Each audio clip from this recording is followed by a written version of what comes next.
We started this project about 2 years ago, and it began with the Sound City movie. I'd never made a documentary before, and I never thought I would. That project kind of fell into my lap, and as we were finishing up the Sound City movie, the producers of the film, Jim Rhoda and John Ramsey, gave me a present, which was a journal, and it had a pen inside. I opened it up, and it said, "Congratulations on Sound City, now get to work." And I started trying to imagine another project, not just a documentary film, but maybe something else. I knew we had to make a Foo Fighters record, and the response to Sound City was so great that people were really inspired by the story of the studio and the story of the people. I thought, well, maybe we could do that all over the country, more than one studio. Maybe the band goes to 8 cities, we record a song in each city, and we tell the story of the city and of the studio as we're making this album. So it all kind of came together. It started getting bigger and bigger, snowballed into something a little bit more than just doing like a typical documentary. But the idea of challenging the band in different environments, that sort of goes back to our last record, Wasting Light.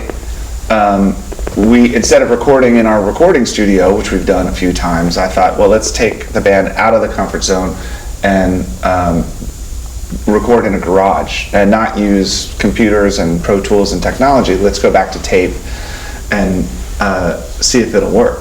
Because I truly think that the environment influences the energy of the music and what it sounds like. So if you record a song in an old room in New Orleans, it's going to sound different than if you record the song in an underground studio in Seattle, or a TV studio in Austin, or a house out in the desert. That the atmosphere or the environment will influence the music somehow. So it kind of goes all the way back to the last record.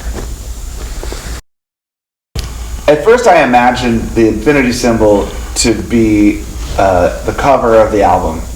Because it's our 8th album, I thought maybe we don't call it anything. Because also it was a matter of trying to figure out, okay, the show is called Sonic Highways. Is the album also called Sonic Highways? Is the album called anything at all? It's our 8th record. So if we put an infinity symbol on it, then do people think it's an 8? Do they call, it goes back to like the classic album covers, like a Pink Floyd cover or a Zeppelin cover, where there's some one weird mysterious object, or there's maybe some deeper meaning to the artwork. If you think about American music like it's this family tree, you're always thinking about you're thinking about the branches and the leaves and the top side of the music and where it's going, but you have to consider the roots of where everything has been. And when you think about music, the history of music goes way past the last 200 years of American history, And it goes back to the Congo, and it goes back to the South America and the Caribbean, and cultures from all over the world coming here to sort of turn music into what it's become. I mean, the family tree thing is true, because you may not have heard a certain band, but you've heard through other bands, it's so super connected. Everything's connected. Everything comes from somewhere else. I mean, if I listen to a Jane's Addiction record, but I hadn't heard Bad Brains yet when I was 16 years old, I had heard Bad Brains through the Jane's Addiction record because they loved Bad Brains, and they took ideas from that. That's just a light answer. I mean, it goes way beyond. So it's like music's never ending, I suppose. Again, I guess the family tree is never ending, And also, when we were in New York, one of the first interviews I did for the whole project was with David Fricke. And while I was talking to David Fricke, he was telling me the story about Jimi Hendrix's studio Electric Lady in New York City. He told me the story that when they were doing construction on the studio, they were in the basement and they broke through the floor and the room flooded because they had broken into this underground river. And I thought that was so cool. I'd never heard of that, and I didn't know if anybody knew there was a river running underneath New York City. But I thought it was so cool, and it was such a beautiful metaphor that maybe we're all connected by something natural that you can't see or hear, or but you feel it, and it's like a current that runs underneath all of us. So there was a time where I thought we would call the whole thing Underground Rivers, because in trying to connect everybody, I thought, well, there's got to be something. Like, how do you get from Robert Johnson to Sonic Youth? Like, but you can. Like, there's Skrillex came from somewhere, you know. Like, it all comes from something. And so in that, I thought that maybe that infinity sign made sense, in that it's either all cyclical or everyone's connected by something, and you know, something more than just this, you know. First and foremost, it has to be a great record, because not everyone's going to see the TV show, so I think that the record was always priority. Like, it's got to be a really great Foo Fighters record. We had a lot of music to choose from, and the song "Something from Nothing" was maybe one of our favorite, like the favorite thing we've done. It was our strongest, you know, as a band, because you have to remember, especially from the band's point of view, Dave may have melodies in his head, and may every once in a while let a little bit of it leak out to us, but we don't really know what the song is going to be. We're just dealing with a piece of music without any melodies or lyrics. So you kind of go with you know, you want to record your favorite thing first, and you want to do the strongest piece of music first, and that's a song that really got built up organically in the studio, in this very room right here, and went through a lot of changes, and really has a big band personality to it, and when, you know, it started, you know, it just went through a lot of changes, and I think once we got to the final sort of arrangement, that we were all pretty, you know, pleased with that. And I think partly because that's where you first discovered you wanted to play in bands, right? Well, yeah, for the episode, I mean, for the series, the Chicago episode was the perfect place to start, because Chicago was the first place I had ever seen a band perform, and that inspired me to become a musician. So I knew that Chicago would be the first episode, and as we were working on this song, it just seemed to me like a great song to begin the album instrumentally. Now, considering each one of these songs will come out with the episode, this will be the first song that anyone hears from the record, right? So it kind of had to be the first single. So it wasn't picking like, which one is the most radio-friendly unit shifter of them all? So it was more like the first song of the first episode has to be the first single. And I remember telling our manager, John Silva, saying like, well, we know what song's going to be the first song. He's like, how is it? I'm like, it's fucking kind of crazy. He goes, yeah? I said, yeah, it's not like anything we've done. And I can't fucking wait for this song to be on the radio, because I can't wait for the DJ guy to hear it for the first time, and then those last chords hit for someone just to say, fuck, what was that? Because like, it really is of, you know, every band has that one song where they just go way out on a limb. Sometimes it works, sometimes it doesn't. This time, like, this is, for us, this one went way out on the limb, and I think it works. Like, I'm so excited. Like, I look at all these, you know, we put a tour on sale in South America a couple days ago, and people are like, buying all these tickets, and they haven't even heard anything yet. And I can only hope that when they hear that song, they're going to be so, like, reassured. Like, oh, okay, good. Or put the tickets up on eBay. Record. Now you can have that back. Yeah.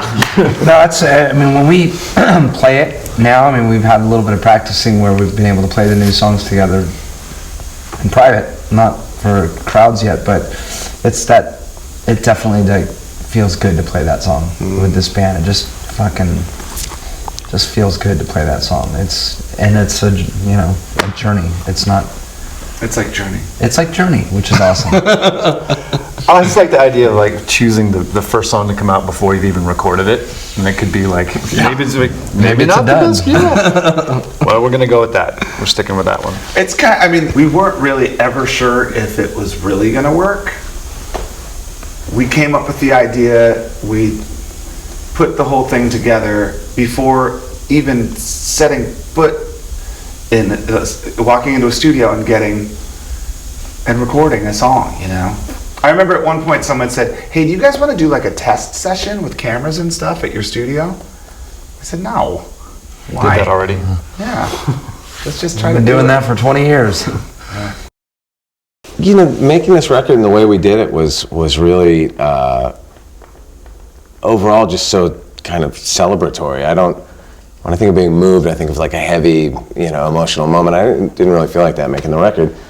I think we just enjoyed ourselves a lot, and being in all the different cities was just a unique way to do it. So it was just fun. I hope that reads through on it. It wasn't part of the recording process, but for me, it was when we played that show at Preservation Hall and just opened up the shutters out on the street, and then the band came in later in the show with all their acoustic instruments, just walked in and started like, Taylor started this beat and this jam kind of developed, and this moment out of nowhere, it wasn't really planned, happened, and they're just like stomping around and playing tubas and just this, you know, it's a type of jam that we've never done before, and it's kind of out of our comfort zone, but it came together, and there was people out on the street, and it was all sort of the culmination of this like moment that we had, like coming to love New Orleans. That was a pretty great moment. Yeah, that was like a good point where you kind of go, well, these people really play music because they love to play music. You know?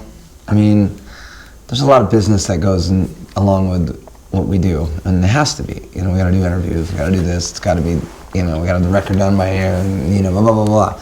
But when you do something like that, and they just want to get in there and fucking play.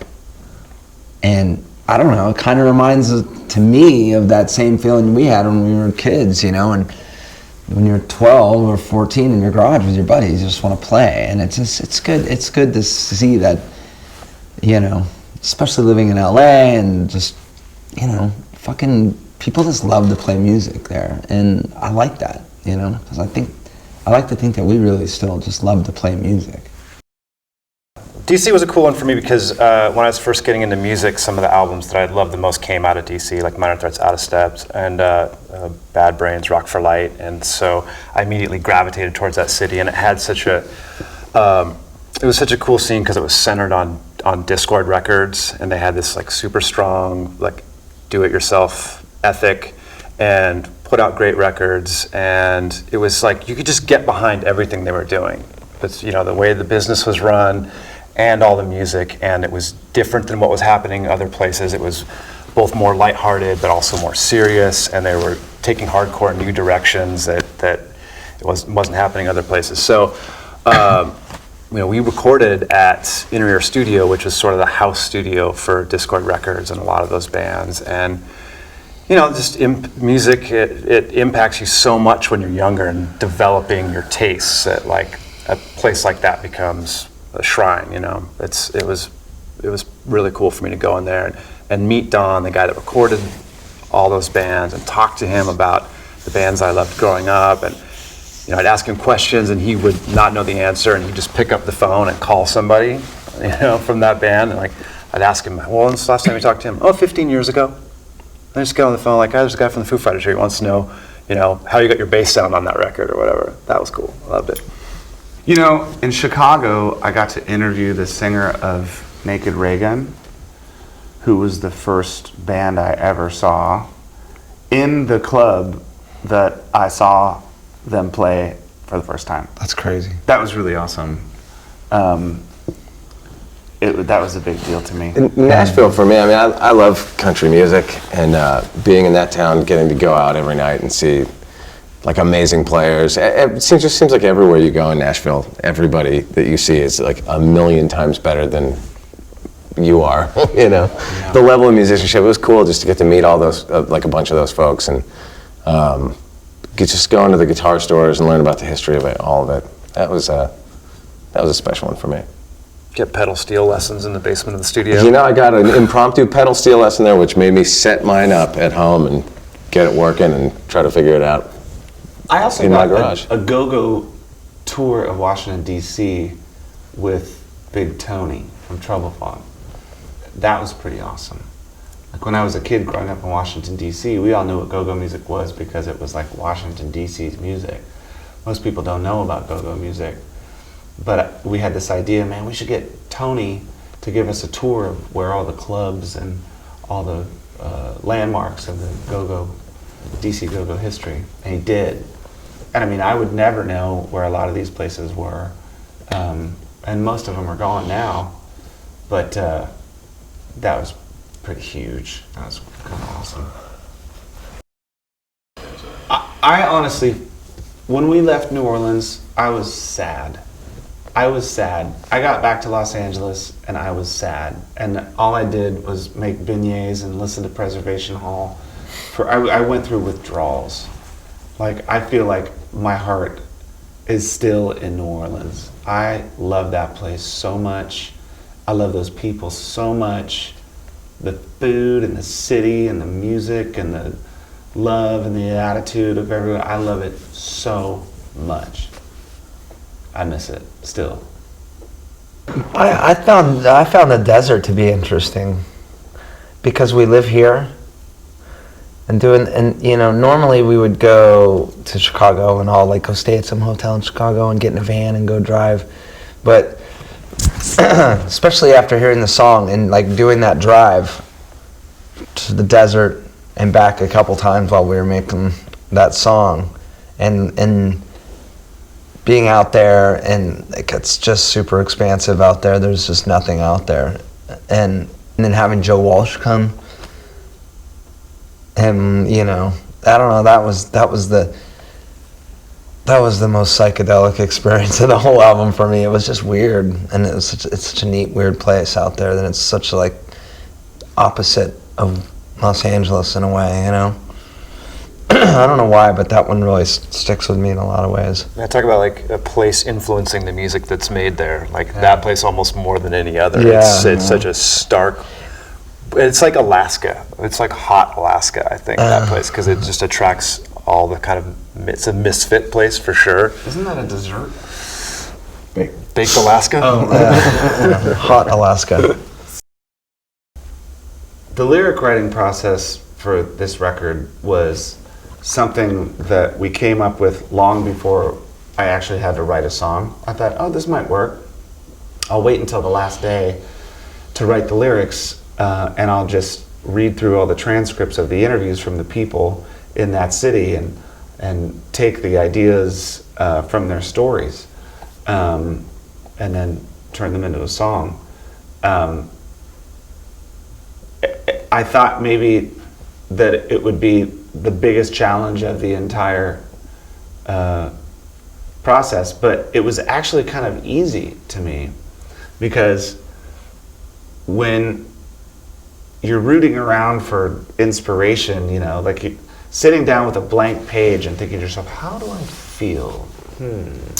How do I say how I feel? And it's kind of, it's sort of intimidating, you know, but I looked at this more like it was like reporting, you know. Okay, I've been here for 6 days, here are all the people I talked to, here's what we talked about, here's what I've learned, and I'll put it into this song. And so it wasn't really difficult. It actually was kind of a relief that I had that direct motivation or inspiration from the last 5 or 6 days, you know. The pressure of having everyone look at you and say, okay, Dave, go write a song. We're singing it tomorrow. That was a little sketchy, but all I had to do was look back at the week that we'd spent there and read through the interviews and think like, wow, it's all here. Like, this is all I need. The last 6 days is all I need to write a song. I have a question Yes. for Dave. Do you feel like that process has changed the way you'll probably be writing songs forever? Yeah, you know, I remember having this conversation with someone a long time ago that went to like Berklee School of Music. And they were talking about the writing assignments that they would do in songwriting class or something, and What a I'd weird never thing. really, I'd never done that. I thought like, right, pick something and write about it.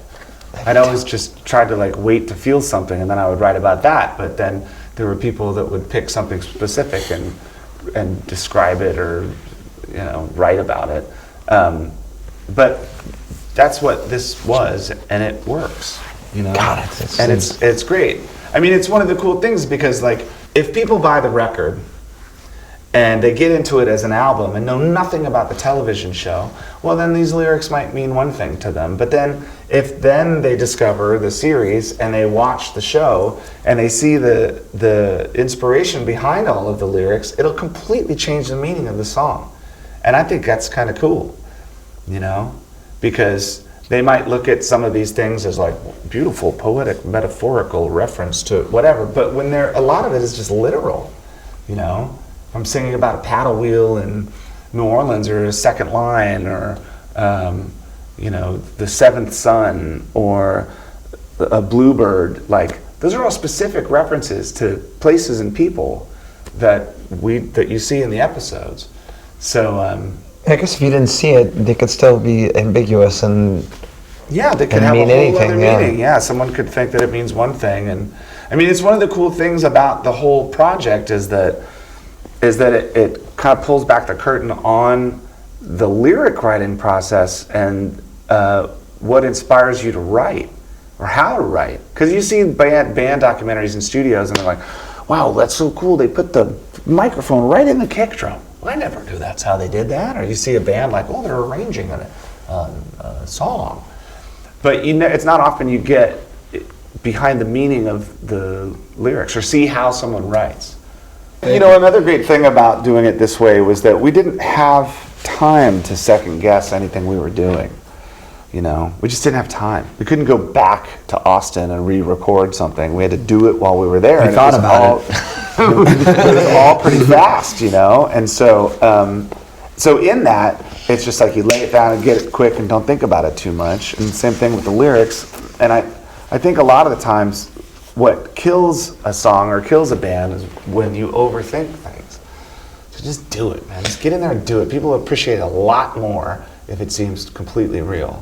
yeah, I mean, I think in a way, I think, especially for rock music nowadays, you know, you can change it all at the turn of a knob really quickly and very easily without anybody there now. And you don't really have to make final decisions anymore right up to the end of a record now, because you know it's on a fucking computer. You can change it right away with no problem, very easily.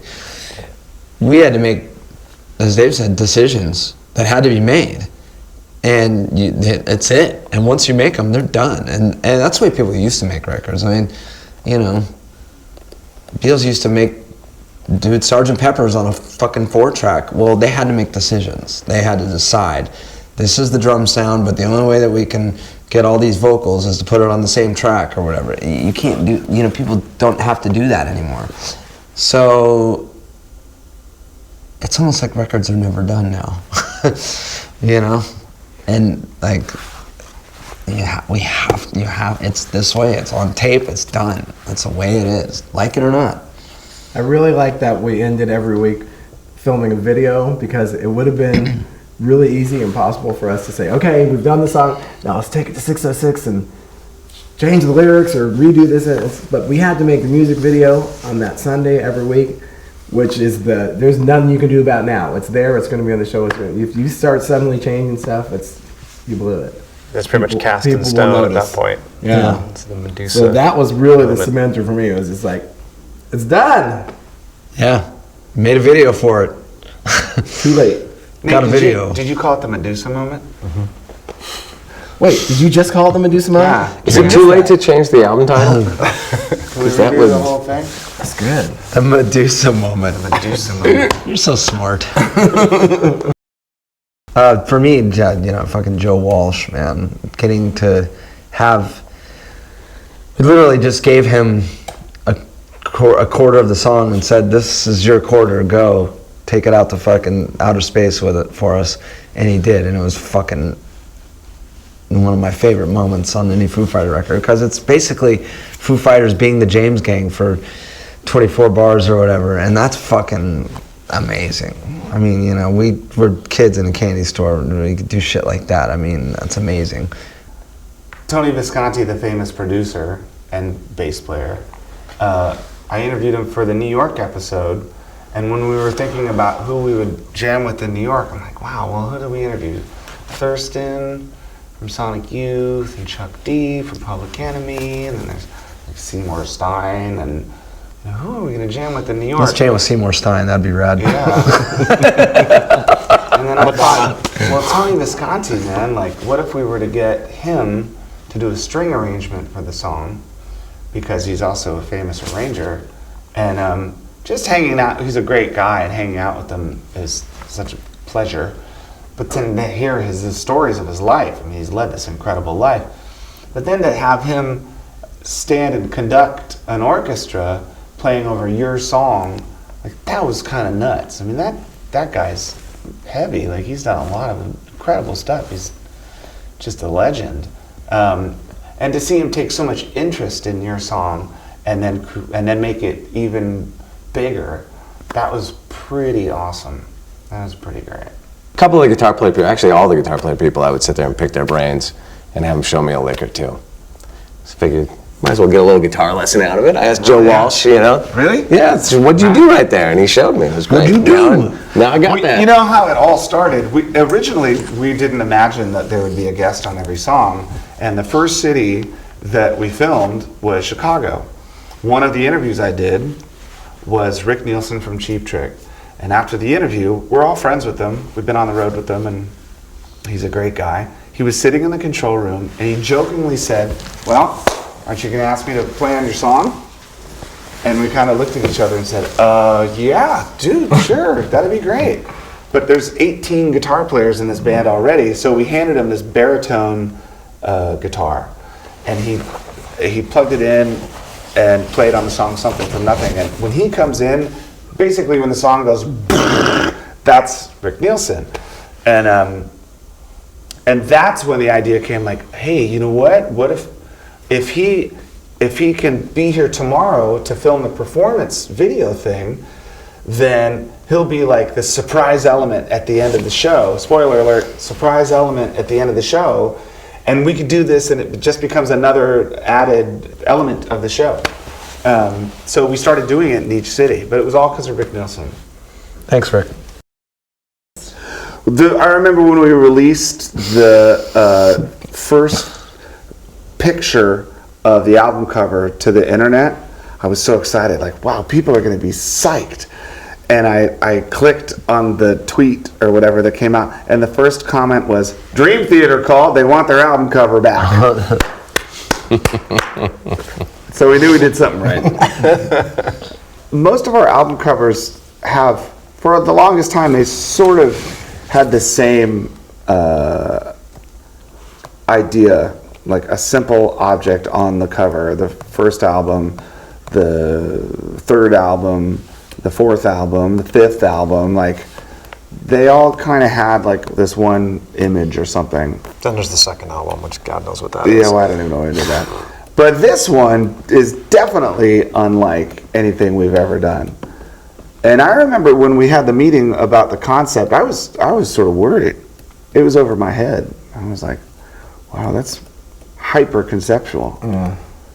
But I love it. You have to imagine that this doesn't really seem like work. There are times where it gets really busy and we're doing lots of stuff, but it's not like a job that you don't want to have. It's something that you actually look for. I actually look forward to coming and talking about the album again. You know, I don't have a problem with the workload, because it's all pretty fun. Right, guys? Yeah, no, it is, and Yes, sir. More questions? You bet. I'll tell you, I won't tell you what the idea is for the next album, but it is definitely taking the band as far out of the comfort zone in the album making process as possible. So if you think this one seemed nuts, wait till you get a load of the next one. There's no way we can go back. No, we can't make a regular We record. can't ever go again. back into a studio and do that again. Just as with this idea came from the last album, making the record in the garage, challenging the band in an environment that was outside of the comfort zone to see how that would influence the music. I didn't want to make a record in our studio again with computers and stuff, and because I was afraid, well, we've done that and it might sound like the last one. Let's switch it up. So let's do it with our tape machines in my garage. That has to influence the sound somehow, and it'll be exciting because it's a challenge, right? So then after making the Sound City movie, I'm like, okay, I've done that. That was great. Now, how do I push that even further? So I don't want to do that again. I want to do something that's even more of a challenge. So why don't I put those two things together? Why don't we go to 8 different challenging locations and film it in a way where we're not only interviewing people, we're showing the making of the songs and the lyric writing process, and then we shoot a performance at the finale. Like, just trying to keep on challenging. Because if you think about it, this band has always, from day one, it was a challenge. I was the drummer of Nirvana, and then for me to start the band and be a singer and a guitar player, like, the pressure was insane. I didn't think about it too much, but I mean, it was a challenge. I hadn't stood in front of thousands of people and played guitar and sang before. That's what was great about it. And then the first show we did, I was like, okay, all right, let's do it. And then the first tour we did, and then the first time we played an arena, and the first time we played a stadium. Like, every step of the way, the more you challenge it, it keeps it interesting and exciting and alive. Because after 20 years, we can't just walk into a studio and make a record. How fucking boring would that be? It'd be so boring.